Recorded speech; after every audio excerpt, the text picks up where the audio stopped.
अखन अपने सब सुन रहल छी मां दुर्गा एक्सप्रेस के शानदार प्रस्तुति। चुम्मा दबी म्यूजिक डायरेक्टर चुम्मा दबी पैसा लबी गए चुम्मा दबी पैसा लबी तोरा की पसंद छौ गए हाँ चुम्मा दबी पैसा लबी तब की लेबही तो देबही गे चुम्मा दबी पैसा लबी तब की लेबही तो देबही गे चुम्मा दबी पैसा लबी गे छौरी गे छौरी चुम्मा दबी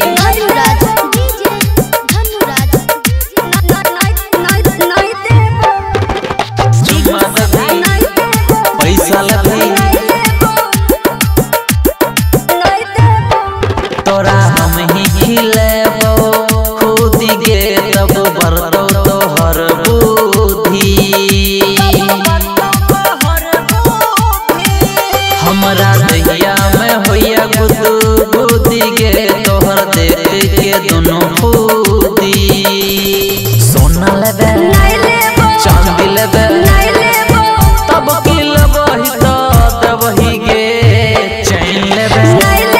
पायल लेबे गे जानो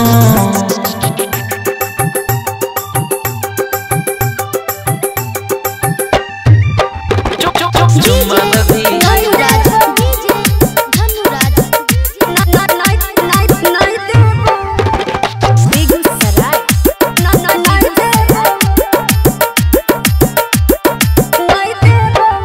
चुम्मा के तोहर छौकी गेरेट अरविंद करे होवे